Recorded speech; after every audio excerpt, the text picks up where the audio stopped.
I want to give you an example today of why aggregate spend analysis and benchmarking from your agreement will leave money on the table for you, and it just doesn't work. We had a client that asked us to look at their medical gas costs to see if we can extract the necessary costs, look at their pricing, perform an analysis. And it was interesting because if you just looked at their agreement and looked at their pricing, you would say, yeah, you know what, they have pretty good pricing. Maybe there's 2-3% we could do better, but is it really worth that time, effort to get 2 or 3% less? So just benchmarking from their total spend and looking at the agreement for pricing opportunities, you probably would have done anything. You probably would have said they have best-in-class agreement or close to it. And this is where VIE is different.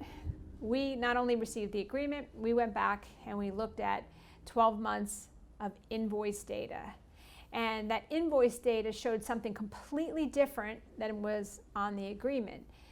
The pricing was, I would say, I think it was approximately like 22% higher on the invoice than the agreement. So there was this disconnect. So first of all, we had to figure out what that disconnect, why was the invoice line item pricing so different from the agreement?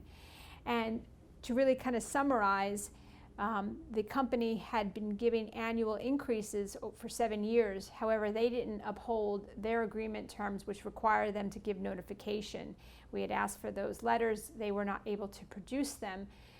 As a result, they could not and should not have charged those annual increases, which were extremely out of market, very unfavorable to the hospital.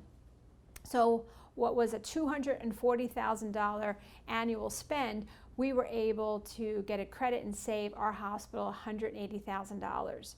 And they were just shocked. When we were talking with them, they said, well, how does that happen? Our spend's only $240,000 and you're gonna save us $180,000. And we went through the whole process.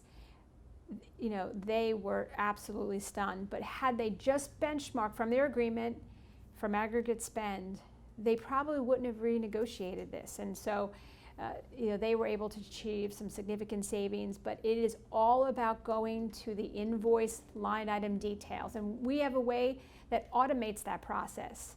I'd love to show you Invoice ROI. It is the industry's only patented technology that gives you and your hospital the ability to automate the reconciliation and the analysis of your purchase services line item spend. So please reach out to me and we can collaborate and create a customized plan for you and your hospital.